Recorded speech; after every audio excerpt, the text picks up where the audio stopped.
Vamos ao tópico 3, o mundo religioso de Paulo. Subtópico 1, Paulo se identifica como judeu. Em Atos 22, 3, Paulo declara a sua defesa em Jerusalém diante dos judeus que se opunham à sua mensagem, tratando-o como traidor da fé judaica. Eu sou judeu, nascido em Tarso da Cilícia. Ele falava em hebraico para aquela plateia, quando todos esperavam que falasse apenas em grego. O apóstolo tinha o sangue de pais judeus. Seu pai era fariseu, zeloso e influente na sinagoga em Tarso, e o criou para ser um fariseu tanto quanto ele mesmo. Então nós vemos aí em Atos 22, quando Paulo foi ali perseguido, queriam matá-lo de todo jeito, aí os soldados vieram ali, veio ali um centurião, tomaram Paulo da multidão. Paulo pediu para falar com eles e ele se identificou. Eles pensavam que ele era um divulgador de religiões falsas, de um falso Deus e tudo. E ele diz bem claro: olha, eu sou judeu como vocês, eu sou descendente de judeu, tribo de Benjamim, sou de Tarso, da Cilícia. Se identificou, sou fariseu. Ele se identificou bem claramente. Ali haviam principais duas correntes, fariseus e saduceus. Os fariseus acreditavam em anjos, em coisas espirituais, já os saduceus não. Então Paulo se declarou como fariseu. Então ele tinha uma família, tinha um pai judeu. E ele falou com eles em hebraico, a língua realmente usada originalmente pelos judeus. Então nós vemos que Paulo também se declara como ensinado por Gamaliel, o principal mestre daquela época. E para se conseguir isso, tinha que ser filho de alguém importante. Então, o pai do apóstolo Paulo, com certeza, foi um fariseu importante na sinagoga, lá em Tarso. Então, Paulo foi estudar em Jerusalém, aos pés de Gamaliel. Então, Paulo se identifica claramente como judeu legítimo e seguidor da palavra de Deus, obediente à palavra de Deus. Subtópico 2, Paulo foi criado dentro da fé judaica. A circuncisão foi uma lei obedecida pelos pais de Paulo, que o circuncidaram aos 8 dias de nascido, como está em Filipenses 3:5. Uma vez que os judeus valorizavam muito as genealogias, o apóstolo se declarou da tribo de Benjamim, dentro da fé judaica. Paulo se tornou defensor ardoroso da Torá e obedecia a todas as regras e leis requeridas, especialmente pelos fariseus.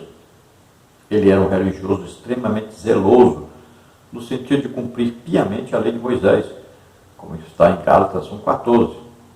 O apóstolo deu testemunho de que havia sido instruído no conhecimento da Torá desde sua mocidade aos pés do rabino Gamaliel, pois conhecia tudo de ritos, leis e regras que regiam o santuário e Israel. Então Paulo declara que foi circuncidado ao 8º dia, como manda a lei. Paulo era um seguidor, um obediente à lei. E ele declara tudo isso. Ele diz que pertence à tribo de Benjamim, a mesma tribo do rei Saul. E o seu nome foi dado exatamente por causa do rei Saul. Veja que Saulo vem exatamente do nome Saul, que depois, como Paulo pregava aos gentios, então o nome Saulo quer dizer Paulo, é a mesma palavra, o mesmo nome, só que Saulo na língua hebraica e Paulo na língua grega. É o mesmo nome, não foi mudado o nome de Paulo para Paulo, de Saulo para Paulo, não, apenas ele passou a ser conhecido com o nome grego, porque pregava aos gentios. E por coincidência, o mesmo nome também entre aqueles que falavam latim. Então, Paulo ficou conhecido como Paulo, tanto servia para o grego quanto para o latim. E como sempre, então, a genealogia era muito importante, sempre foi muito importante para os judeus, ele tinha que provar que era descendente judeu. Então ele disse: eu sou descendente da tribo de Benjamim. Então veja só, é muito importante isso para os judeus. Então ele está mostrando que ele é um judeu legítimo. E olha só, estudou aos pés de Gamaliel, mestre da lei. Então ele está mostrando que realmente é um judeu legítimo e um judeu seguidor da palavra de Deus, obediente à palavra de Deus. E ele foi tão obediente à Torá, né, os 5 primeiros livros aí da Bíblia, que lá diz que aquele que blasfema contra Deus deve ser apedrejado. Por isso mesmo ele participou do apedrejamento de Estevão. Ele era um zeloso seguidor da Torá. Então ele achava que estava prestando um grande serviço a Deus. Foi obediente, ele era extremamente obediente ao que estava escrito na Torá, na lei. E por que eu acredito que Paulo escreveu o livro aí, Hebreus? Exatamente por isso. Ele estudou com um homem que mais conhecia na época a Torá, a lei. Então, Hebreus tinha que ser escrito por alguém que conhecia profundamente os ritos, né, da lei judaica. Foi escrito por alguém que conhecia muito bem sobre o sacerdócio, sobre as normas do sacerdócio, sobre tudo isso. Então, eu creio realmente que Paulo foi quem escreveu. Ele só não colocou o seu nome claramente, porque isso poderia impedir alguns judeus de ler o livro, porque muitos odiavam Paulo por ele ter se tornado um cristão. Subtópico 3, o mundo, palco da mensagem de Paulo ao povo gentílico. O mundo missionário dos apóstolos de Jesus restringia-se, numa visão inicialmente limitada, apenas ao povo judeu, Atos 11 e 19. Quando o Senhor convocou Paulo, o chamou pelas características de que precisava para disseminar o Evangelho no mundo gentílico. As culturas romana e grega que Paulo adquiriu davam-lhe condições de peregrinar pelo mundo gentílico. Ele plantou igrejas na Galácia, Acaia e Ásia Menor. O apóstolo não se importava com status social, pois tinha bagagem cultural para entrar nos palácios, nos sinédrios judeus, nas praças do Areópago em Atenas. Portanto, o mundo dos gentios foi o palco que o Espírito Santo montou para que Paulo pregasse o nome de Jesus e estabelecesse novas igrejas por onde passasse. O mundo de hoje é esse mesmo palco que o Espírito Santo preparou para que preguemos o Evangelho com a graça de Deus. Então veja que o Evangelho começou sendo pregado somente aos judeus. Eles pensavam que deveria ser assim, mas logo veio a pregação de Pedro na casa de Cornélio, que já foi uma abertura, né, da porta do Evangelho aos gentios, e Jesus chama Paulo exatamente para penetrar no mundo gentílico. Então Paulo era tão preparado que ele podia entrar em qualquer parte e poderia pregar ao mais humilde cidadão, tanto judeu como gentil. Poderia pregar até entre os apóstolos, e ele poderia pregar até para os reis, porque ele tinha uma erudição, né? Ele tinha uma capacidade muito grande de poder falar, e falar em várias línguas, e para diversos povos e pessoas. Tanto faz a condição financeira, social, a condição racial, não importa. Paulo poderia penetrar em qualquer tipo de sociedade e pregar e transmitir claramente o Evangelho a todos. Então ele tinha cultura tanto judaica, quanto grega, quanto romana. Então, com isso, Paulo pôde tranquilamente plantar igrejas em toda a região, tanto ali da Europa, né, como que na época se chamava Galácia, Acaia, Ásia Menor. Então, podemos dizer em toda a Europa, desde a Inglaterra até o Egito, ali passando por toda aquela parte, tudo aquilo ali, Paulo poderia, em qualquer uma daquelas partes, entrar e pregar o Evangelho e ter sucesso na pregação do Evangelho. Veja aí no mapa, olha, as nações que foram atingidas com a pregação de Pedro no dia de Pentecostes. Olha quantas nações haviam ali. E todas essas nações foram atingidas pela pregação do Evangelho, também através de Paulo. Então Paulo andou por toda parte, transmitindo o Evangelho de Jesus Cristo. permitindo então que todos aqueles que desejassem, que abrissem o coração para Jesus, pudessem ser salvos. Então, quando Paulo prega, por exemplo, em Jerusalém, em alguma festa, existem ali pessoas de todas as nações em volta. Quando Paulo prega lá na Europa, existiam ali pessoas de todas as nações, que passavam ali de navio. Então o comércio ali era muito grande. Então também está atingindo todas as nações em volta.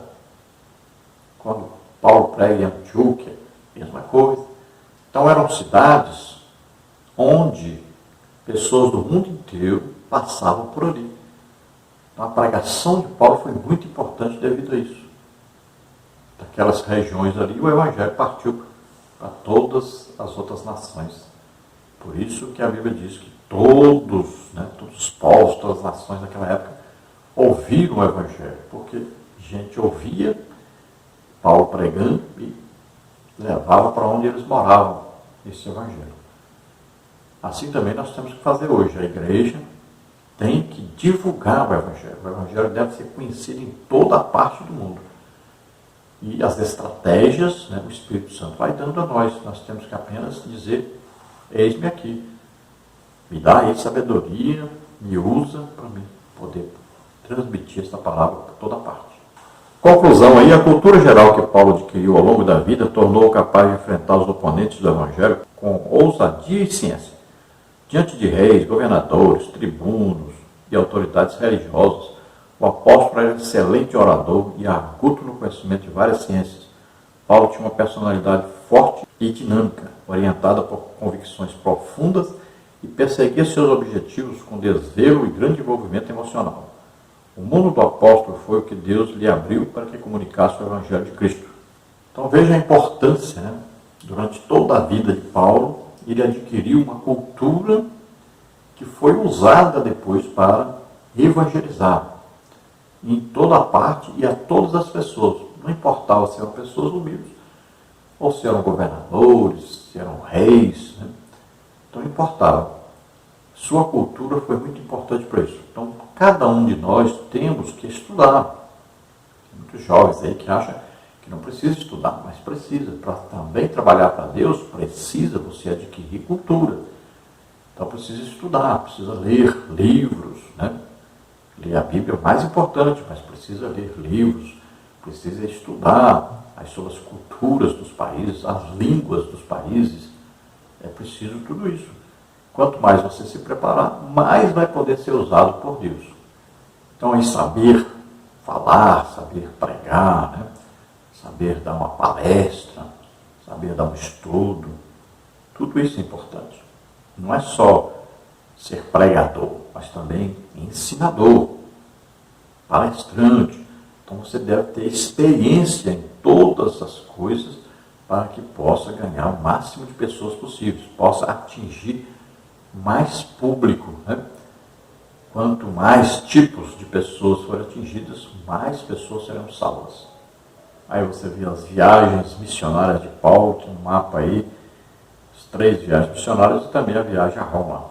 Lembrando que todos esses slides que nós usamos aqui nos vídeos, você pode acessar gratuitamente aí. Aí está o endereço embaixo, tem os estudos escritos. Olha, nos estudos escritos desta semana, eu coloquei já um material que você pode usar durante todo o trimestre. São 2 livros inteiros sobre aí a vida no tempo de Paulo, no mundo no tempo de Paulo, e também a vida de Paulo aí durante todo esse período da sua vida. Então tem muito material que você pode usar. Também tem aí, no final dos estudos escritos, tem vários links aí para você acessar e estudar sobre a vida de Paulo. Tem muito material. Então Deus abençoe a todos. Vamos então orar agora. Se você deseja entregar sua vida para Deus agora, aceitando a Jesus Cristo como único Salvador, Senhor da sua vida, aquele que morreu na cruz em nosso lugar e ressuscitou. Se você crê nisso, aceita isso, abre o coração para Deus agora, entrega a sua vida para Deus, você será salvo. Vamos orar agora. Se você está doente, está enfermo, é hora de nós orarmos e você ser curado. Se você deseja nos convidar, Entre em contato conosco, o telefone está aí, 99991520454, o e-mail henriquelhas@hotmail.com. Entre em contato conosco, nós estaremos aí. Não esqueça de dar o seu like aí e de se inscrever no canal e também transmitir a outros, né, divulgar o nosso trabalho para outros. Vamos orar então. Pai querido, em nome de Jesus, aqui estão essas vidas que apresentamos a Ti. Ó Senhor, recebe-os como filhos, concede a eles o Espírito Santo, escreve seus nomes no livro da vida. Ah, gradas tu, força de grama, ramerastare. Ó Deus, que se agrada daqueles que se entregam, daqueles que se dispõem a ir pregar o Evangelho a toda criatura. Abençoa essas vidas, Senhor. Em nome de Jesus, aqueles que estão doentes, estão enfermos, nós ministramos agora a cura. Solta essas vidas em nome de Jesus. Toca neles, Senhor, e cura totalmente. Glória a Deus. Aleluia. Amém.